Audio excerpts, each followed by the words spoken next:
Para que exista transición, se necesita la posibilidad de pensar. Entonces, como yo te digo que soy paranoica con el chavismo, que tengo estrés postraumático, que siempre siento que cuando tú ves que están peor, los tipos ganan.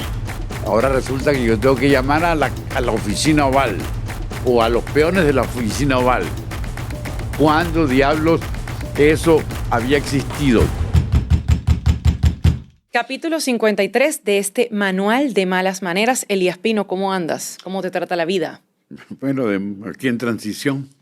Dices Ni tú. siquiera creo yo que esté en transición. En el limbo, yo he usado esa metáfora antes, sigo en el limbo. Y la gente no toco tierra. ¿Y tú? La gente que te escribe dice eso mismo, que también se siente en el limbo. No, yo sí estoy tocando tierra, pero tú sabes que yo soy paranoica con relación al chavismo y siempre pienso que van a ganar todas las peleas. Paranoica, eres muy realista. Pero bueno, no hablemos de eso, o sí hablemos más adelante, pero lo que te quería plantear en este episodio es ese comienzo, quizás incipiente, pero comienzo al fin, de rearticulación social. Y lo digo porque semanas atrás hablábamos de las mujeres frente a los calabozos de toda Venezuela pidiendo la liberación de sus hijos, hermanos, primos, presos políticos.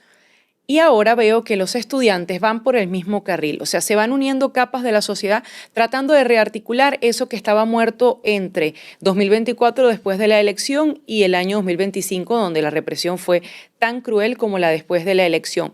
He visto los estudiantes no solo protestando a las afueras de la Universidad Central de Venezuela, los he visto acompañando a las mujeres que están en la cárcel de El Rodeo, en Guatire, y también he visto que se están organizando lugares de encuentro que el año pasado eran prácticamente improbables. Por ejemplo, tú, mientras se va a transmitir este episodio, vas a estar en la Universidad Central de Venezuela hablando justamente de eso, de transición. Entonces, después de hablar de si nos estamos rearticulando o no, quiero comenzar por ahí, por lo que vas a hacer tú hoy cuando este episodio esté saliendo al aire. Transición, ¿tú sientes que de verdad esto es una transición o esto es un merengue sin letra o el merequetengue? Lo de la transición me tiene a mí muy atormentado en el sentido de, no de la experiencia, pues estamos como en ese limbo que hemos comentado, sino en la existencia de sabios que determinan cuándo y cómo será esa transición. Como yo no puedo ver el futuro, sino el pasado, porque para eso me medio entrené, llegué a una conclusión ahorita, antes de empezar el programa. Para que exista transición, se necesita la posibilidad de pensar. Pensar sobre la situación que se está viviendo. En Venezuela hay una transición, hubo una transición después de la batalla de Carabobo. Una transición arrechísima porque nos va a conducir a destruir a Colombia y a fundar a Venezuela. Cónchale, ¿te parece poco? La más grande hazaña que hemos hecho los venezolanos. Pero, ¿de dónde salió ese invento? De que la gente... Antes era una batalla y una guerra. Que si vienen los realistas, que si Monteverde, que si Murillo, con la tropa que mataron a fulano en Mucurita, que está presa doña Luisa. Ahí no hay posibilidad de pensar, sino de actuar sobre la marcha. Eso es un dato, creo yo, que es muy importante. Y me ocurre ahora. Le damos un guamazo muy fuerte a los españoles y ganamos la batalla de Carabobo. Al ganar la batalla de Carabobo, bajan los ánimos. Y cuando bajan los ánimos, yo llego a mi casa en Guatire o yo llego a mi casa en Carabobo, en Maturín. Turmero o en Maturín, y me encuentro con una cosa notable: la casa no existe. ¡Chale, vale! Y la bibliotequita que yo tenía, y los esclavos, yo no tenía dos negritos. El señor se fueron a la guerra y se los tragó a la tierra. Y la cosecha, ¿cuál cosecha? Si aquí hace años que no se siembra una semilla. Chale, vale. Y me siento aplastado en mi silla a ver ese panorama de escombro. Pero no es el caso solo de don Elías Pino, el hacendado o el dueño de una propiedad en Boconó, sino de todos los propietarios de Venezuela, de todos los hacendados, de todos los pulperos, de todos los traficantes. Y ante esa situación empiezan a pensar: ¿cómo salgo yo de mi problema personal, de mi finca arruinada, de mi mano de obra desaparecida? Pero como no soy yo solo el que lo estoy pensando, sino centenares de personas, nos reunimos a pensar. Y cuando nos reunimos a pensar, encontramos el camino que es, mira, la solución es chao Bolívar, chao Colombia. ¿Por qué? Porque descubrimos una cosa muy importante en este sosiego y en esta hambruna. Somos venezolanos, tenemos características que no tienen los de la Nueva Granada ni los de Quito, y eso nos obliga a plantear un plan, un proyecto para los venezolanos, bingo, y empieza un proceso que termina en la separación y en la creación de una república hecha y derecha. Esa es una transición. La transición requiere, Adriana, desde el punto de vista del historiador, sentarse a pensar sobre tu situación. Yo no sé si ahorita se está pensando sobre la situación. ¿Y en qué estamos, pensando pero se está sintiendo. Es decir, estos señores que se pusieron a pensar en 1823 y 1824 lo hacen porque están conmovidos en sus entrañas, porque Dios dicen, cónchale, ¿y ahora? Bueno, esta gente, nuestra actualidad también nos obliga a sentir la necesidad de hacer algo frente a una situación que parece distinta. ¿Y por qué parece distinta? Pues no necesita ser sabio, porque a Maduro lo agarraron y a su mujer lo metieron en un avión, bombardearon algunos lugares de la ciudad y lo tienen preso y acusado de terribles crímenes en Houston, en Brooklyn o donde sea. Y eso es suficiente para que yo me ponga a pensar y a tratar de pensar hacia el largo plazo, porque tú antes no tenías esa necesidad. Ahora sí, porque antes no tenías esa necesidad porque parece que no había salida. Hay elecciones presidenciales, las gana Edmundo González, eso no sirve para nada. O sea, no, aquí no hay vamos a protestar 1000 presos.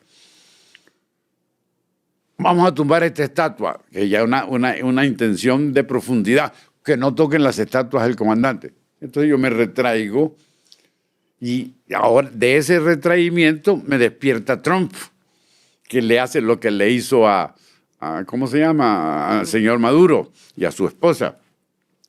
Y entonces, como lo tengo frente a mi vista, me tengo que poner a pensar. Y hay un pensamiento incipiente que conduce a la lucha más elemental. ¿Cuál es la lucha más elemental? La que te incumbe. No es la patria, ni la república, ni la Gran Colombia, ni esas pendejeras. Lo que te incumbe es mi hijo, mi tío, mi abuelo, mi nieto presos. Y esa situación, aparentemente pequeña en términos estadísticos, comienza a crecer un poquito porque resulta que ese nieto y ese hijo y ese deudo tiene vecinos y tiene amigos y tiene gente de la generación. Y comienza la posibilidad de un proceso. Esto es invento mío. Pero me parece que puede tener sentido. Pero, y te interrumpo ahí porque además de ese tema de presos políticos, de empatía, de solidaridad y lucha de estas personas a las afueras de las cárceles venezolanas, también he visto que en la gente está más la preocupación económica que cualquier otra cosa. Cuando tú te le acercas a alguien y le dices cómo has sentido que han transcurrido estas semanas después de la captura de Maduro el 3 de enero, y muchos te dicen que solo ha cambiado la esperanza, el optimismo, pero que ven todo igual y que su mayor deseo es el mejoramiento económico. Ahora que dices la capacidad de pensar, si bien el año pasado teníamos todas la misma preocupación de la economía, el dólar, la inflación, ¿crees que este pequeño espacio que se nos ha dado para, como tú mismo dices, pensar puede lograr esa rearticulación social que vimos dormida después de 2024, después de 2025, que poquito a poquito nos vayamos organizando para presionar por libertades, democracia, o si vamos a quizás volver a echar la película para atrás y ser víctimas de la represión? No sé, no tienes una bolita mágica, tú mismo lo acabas de decir, mágica, pero digo los incentivos para pensar y para el pensar, protestar. Tenemos la oportunidad de pensar por fin. La campaña electoral no nos dejó pensar. Claro, hay un sentimiento previo provocado por la multitudinaria. Claro, y había una molestia contenida también. El respaldo multitudinario a María Corina Machado. Y por supuesto la elección abrumadora de Edmundo González y el fraude. Todo eso nos al retraimiento. Puede ser a la furia y pero sobre todo al retraimiento, porque ni siquiera puedo pensar en el sentido de que si pienso a solas. No se lo comunico de casualidad a mi esposa o a alguno de mis hijos y nietos, pero a los demás no. El pensamiento para que funcione tiene que ser colectivo. Y ahora existe esa posibilidad de pensar en colectivo y de manifestarse. Por fin.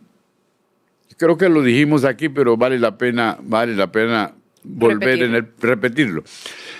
Por fin una institución reacciona, la Facultad de Derecho, la Facultad de Ciencias Jurídicas y Políticas de la Universidad Central de Venezuela. Sacó un documento buenísimo. Y nada más, silencio sepulcral. A la semana, es decir, hace 2 o 3 días, el Consejo Universitario de la UCB saca un documento, un argumento, que eso hace mucha falta, un argumento. Las situaciones necesitan argumento. El primero lo da la Facultad de Derecho y ahora de la UCB y ahora lo da el Consejo Universitario.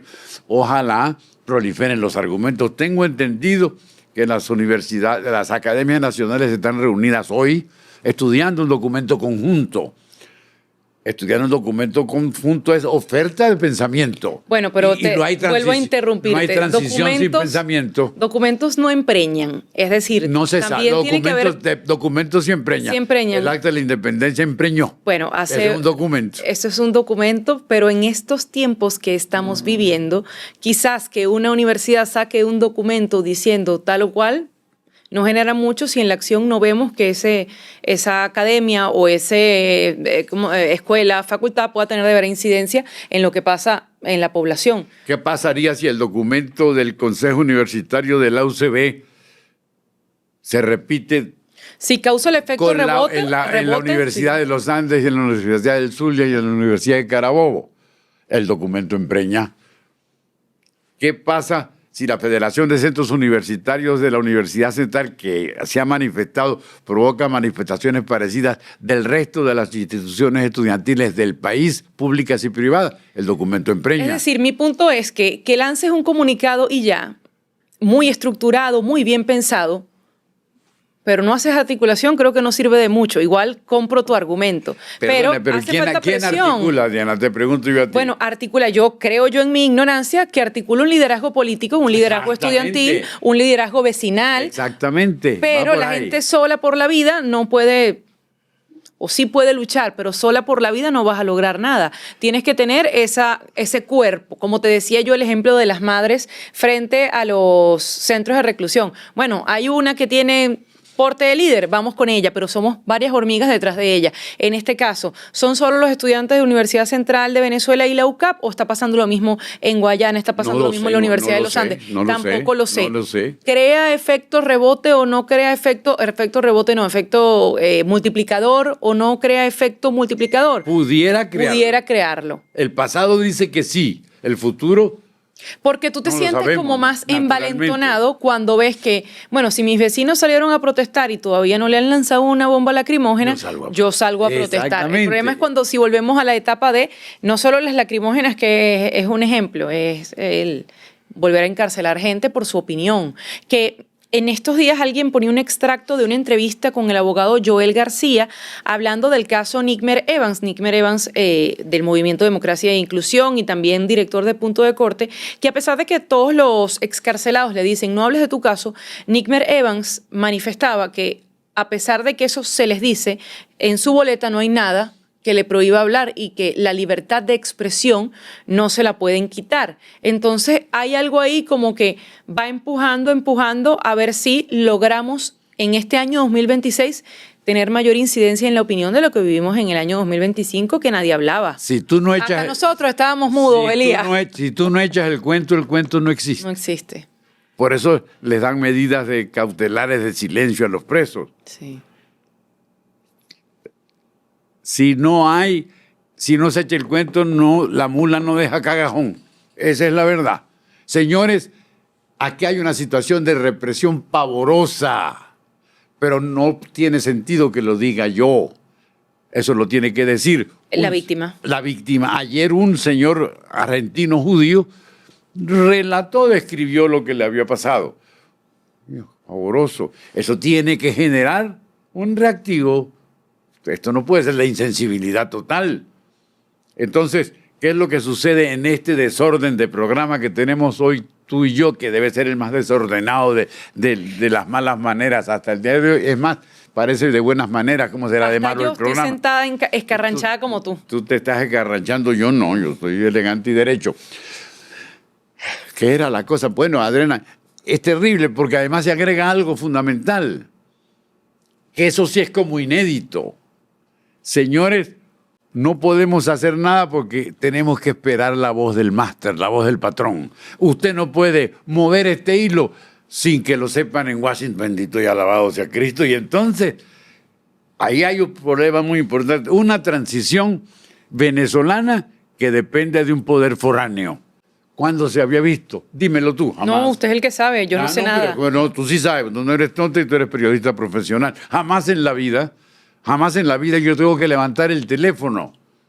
Yo puedo levantar el teléfono si soy del COPEI y necesito una decisión del partido. Llamo al partido. Me puede poner con el doctor Herrera Campins. Me puede poner con el doctor Caldera. Mire, yo, militante de COPEI, tengo este problema en Apure. ¿Cómo lo arreglo? De acuerdo. Ahora resulta que yo tengo que llamar a la oficina oval o a los peones de la oficina oval. ¿Cuándo diablos eso había existido? Nunca. Entonces tenemos un rompecabezas gigantesco. Lo tiene la sociedad. Lo tenemos tú y yo de hablachentos, de pendejadas.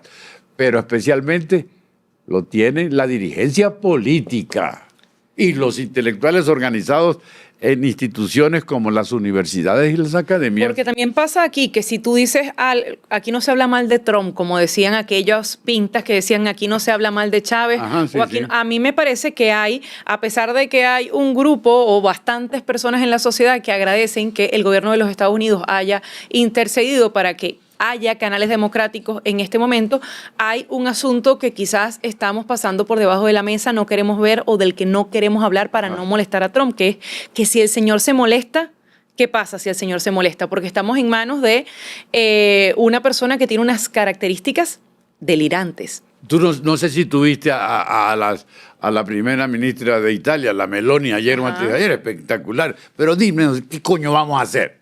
A fangulo. ¿Quiere que comamos? ¿Quiere que no comamos? Asaltamos los McDonald's. Dígame usted qué hay que hacer. A mí me pareció espectacular que la primera ministra de Italia se lo dijera así. Eso es lo que hay que decir. Mire, ¿qué quiere usted que hagamos como sociedad? Pero me parece también pavoroso hacer eso. Me parece una minusvalía y un abandono de responsabilidad histórica extraordinaria. Ese es otro punto, queridos amigos. Claro, Elías, usted no mi puede miedo... defender... Usted no es ni copellano, ni adeco, ni justiciero, ni voluntarioso, ni nada de eso, porque usted depende de Trump. Bendito sea Dios. Usted, señora líder, usted, señor locutor. Lo que pasa es que Trump hizo lo que ninguno en 26 años pudo, que fue desplazar el poder. Sí, no estamos hablando de cómo fue la operación ni nada, sino desplazar a quien estaba en el poder. No eso se pudo de desplazar lo podemos estudiar. Lo podemos estudiar. Pero acuérdate que como todavía yo te censuro, entonces mejor no nos metamos en Honduras. Hablemos del hecho real, que es una persona que estaba en el poder, Nicolás Maduro, no está en este momento en el poder. ¿Que está su equipo en el poder? Sí está. Pero mi asunto con el miedo es... Más que su equipo en el poder, el aparato de represión sanguinario que estaba antes del bombardeo, ¿o no? ¿O sí? Entonces. Ajá, estaban. Entonces, como yo te digo que soy paranoica con el chavismo, que tengo estrés postraumático, que siempre siento que cuando tú ves que están peor, los tipos ganan. O sea, se imponen y pasamos otro año nosotros cabizbajos. Entonces, en esta coyuntura en la que pareciera que la articulación política depende de lo que decida Donald Trump, porque si decimos algo malo, el señor Trump se molesta y nos manda a cualquier cosa o al coño, nos manda para el coño para... Sí, esa es la palabra. Si el señor se molesta, entonces se acaba la transición venezolana. Coño, de bolas que estamos asustados, digo la dirigencia política. Yo estoy hablando por ellos a lo mejor están pensando que yo estoy enferma, que no sé lo que digo, pero yo sí siento que estamos como ajustados a los designios de Trump, porque si decimos algo que le moleste al señor, nos deja solos. Sí. Y nosotros solos no pudimos, es la realidad, solos no pudimos. Y parece que todavía no podemos ni acompañados por lo siguiente. Okay. Este señor que amaneció liberando después de un bombardeo favorece los derechos humanos, favorece las libertades democráticas. Miren a Minneapolis.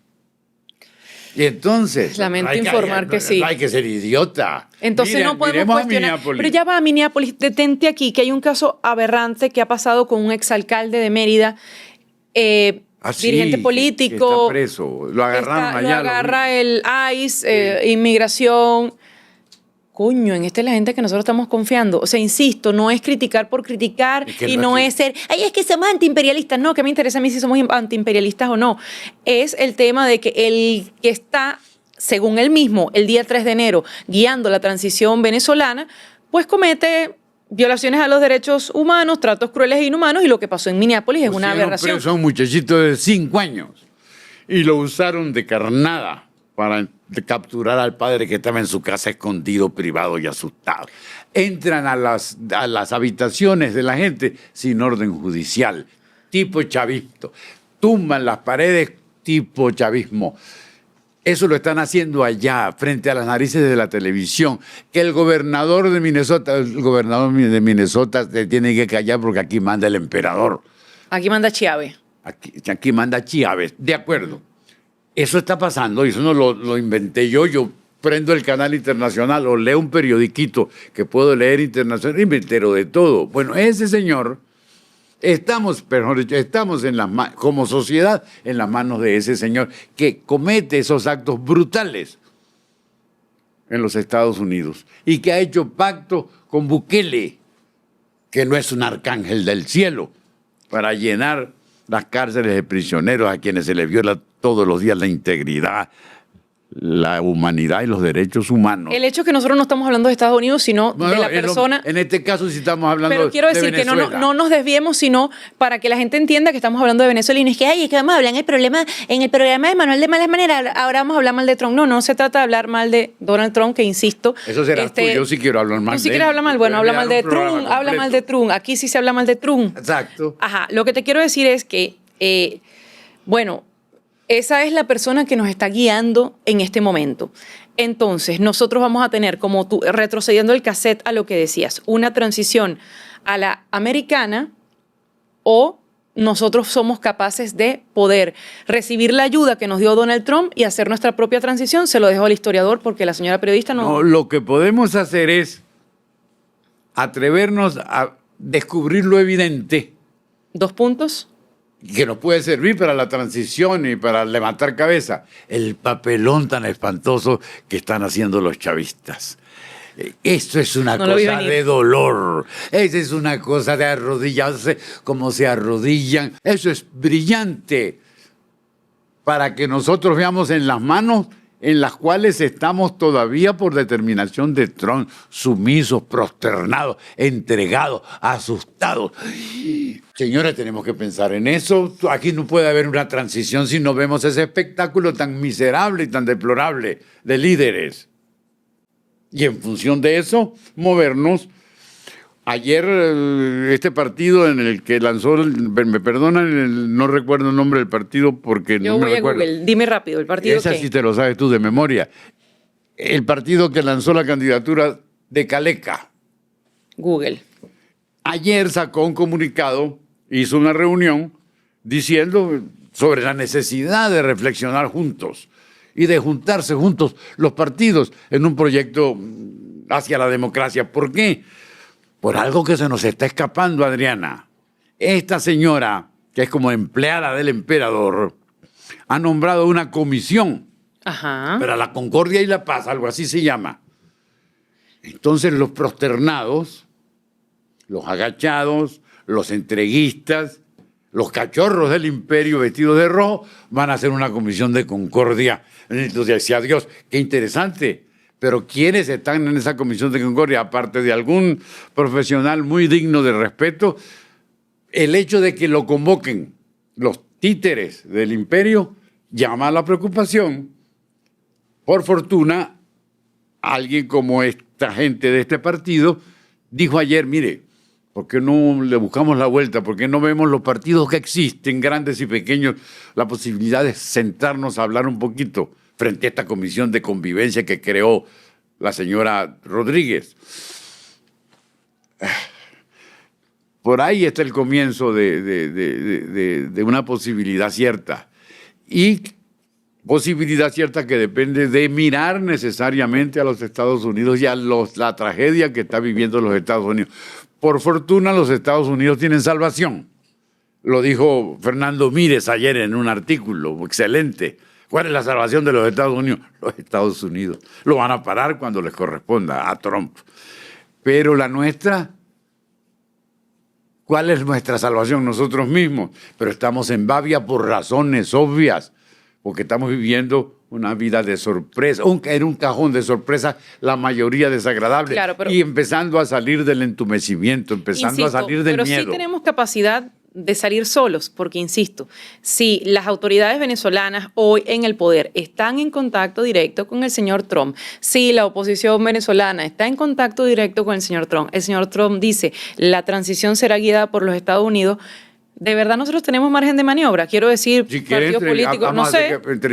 La respuesta la podrá tener la señora Giorgia Meloni. Si quieres la entrevistamos un día, pídele una cita. Ya la llamo, y nos voy vamos saliendo. para el Quirinal. Sería bien bueno que su mujer tiene pasaporte italiano, a lo mejor es más rápido. Y yo también. Oye, vale, se vio venir. Y yo también. Bueno, llámelo usted, hágala. Cittadinanza tengo. Ok, hagamos la diligencia. No, amigos y amigas, Adriana, todo lo que se diga es baldío si no se entiende la presencia imperial, la existencia de un gobierno a disponibilidad de la presencia imperial. Eso no había sucedido. Ese no era un reto de COPEI, ni de Acción Democrática, ni del MAS, ni de Teodoro. Este es el reto inédito que nos emplaza. Y entonces, frente a ese reto inédito que los emplaza, lo que diga el manual de malas maneras no es sino un llamado de atención, simplemente de decir lo evidente. La gente lo sabe, pero quizá necesite que alguien se lo diga. Y vamos a empezar por eso. Yo creo que se hace un buen servicio, descubriendo lo descubierto hace tiempo. Esto lo descubrió Colón. Es decir, que estamos en relación con la vida venezolana como estábamos cuando gobernaba Fernando el Católico o Carlos V, pero ahora gobierna Donald I, Santa Madre. Hablamos de democracia, hablamos de república, tuvimos experiencias democráticas, tuvimos experiencias de república. Eso es lo que diferencia la situación. Esas experiencias están allí. Algo nos tienen que enseñar. Acuérdense que soy historiador o pretendo ser historiador. Tenemos ahora, lo que dije al principio, la posibilidad de pensar sobre una situación sin que tenga enfrente yo a la DIGEPOL, ni a la Seguridad Nacional, ni a los esbirros de la actualidad. Y quizá la posibilidad de salir a hablar, quizá es necesario, yo guardo el celular para que no me lo revisen, porque todavía están en eso. Esto te da una idea de la prisión en la que vivimos y de la dificultad de que las ideas salgan de la prisión. Pero yo pienso que se hace un buen servicio diciendo lo que estamos diciendo, no me atrevo a pasar de allí. Entonces cerramos, ¿no tenemos conclusión o sí tenemos conclusión? Tenemos conclusión, tenemos la posibilidad de pensar y tenemos de ahí, de la posibilidad de pensar, tratar de organizarnos, y también tenemos el ejemplo extraordinario de los familiares, de los deudos, de los presos políticos, que está dando resultados. Pero también con el Delta Force de Trump detrás, porque gratis no lo están haciendo, eso sí es una realidad. Claro, y porque Trump no tiene ningún interés en que los líderes salgan. Qué fuerte. Así cerramos este nuevo capítulo del Manual de Malas Maneras. Se le quiso, señor Elías Pino. Se le quiso también. Hasta luego y muchas gracias. De ascendencia italiana, pasaporte italiano. Mánjatelo.